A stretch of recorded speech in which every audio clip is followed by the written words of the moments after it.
Isang araw sinabi ng kapatid na babae sa kanyang kuya, "Tingnan mo, ang asawa mo ano kayang ginagawa niya dito?"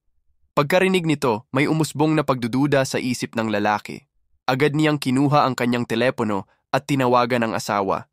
"Nasaan ka?" tanong niya. Sumagot ang asawa, "Nasa opisina ako, saka na tayo mag-usap," at mabilis niyang ibinaba ang tawag. Sa medyo nag-aalalang tinig, sabi ng kapatid, "Hindi ako kampante sa asawa mo, parang may itinatago siya." Unti-unting napalitan ng paniniwala ang pagdududa ng lalaki. Kaya para malaman ang totoo, palihim niyang sinundan ang asawa. Makalipas ang ilang sandali, nakita niyang pumasok ito sa isang gusali. Lalong tumindi ang kanyang kuryosidad kaya tahimik niya itong sinundan. Pagpasok niya, may narinig siyang mga boses mula sa isang silid.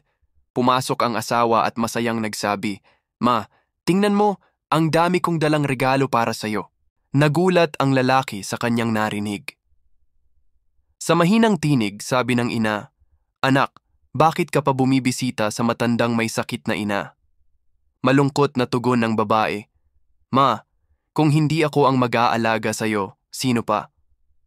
Nang marinig ng asawa ang taus-pusong usapan ng mag-ina, nakaramdam siya ng labis na hiya.